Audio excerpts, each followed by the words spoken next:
రాష్ట్రంలో ఇరిగేషన్ను నాశనం చేసింది కేసీఆర్ అని మంత్రి ఉత్తమ్ కుమార్ రెడ్డి మండిపడ్డారు. కేసీఆర్ వ్యాఖ్యలు 90% అబద్ధమని చెప్పారు.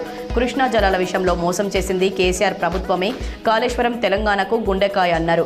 1.80 లక్షల కోట్లతో కట్టిన ప్రాజెక్టు కూలింది. రైతులకు ఎలాంటి ప్రయోజనం లేదు.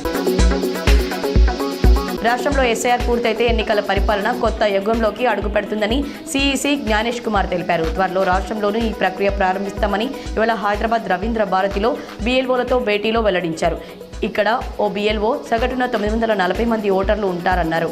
ఓటర్ జాబితా శుద్ధీకరణను విజయవంతం చేసి దేశానికి తెలంగాణను ఆదర్శంగా నిలపాలని కోరారు. తమ ప్రభుత్వంలో భూముల ధరలు గణనీయంగా పెరిగాయని కేసీఆర్ అన్నారు. 4 ఎకరాలు ఉన్నోళ్లు కూడా 2 కోట్లు వస్తాయని శ్రీమంతుడిగా బతికేవారు. కానీ ఇప్పుడు భూముల రేట్లు కుప్పకూలిపోయాయని, 1 ఎకరా భూమిని అమ్ముదామని చూసినా ఎవరూ కొనడం లేదన్నారు. మహాలక్ష్మి స్కీమ్తో ఆర్టీసీ లాభాల్లోకి వచ్చిందని, ఇప్పటివరకు 255 కోట్ల ఉచిత ప్రయాణాలు జరిగినట్లు డిప్యూటీ సీఎం బట్టి విక్రమార్క తెలిపారు. మహిళల కోసం స్పెషల్ కార్డులు ఇస్తామన్నారు. నిజామాబాద్, వరంగల్కు 100 ఎలక్ట్రికల్ బస్సులు రానున్నట్లు వెల్లడించారు. స్కూల్స్ తెరిచేసరికి బుక్స్, యూనిఫామ్స్ ఇవ్వాలని అధికారులను ఆదేశించారు.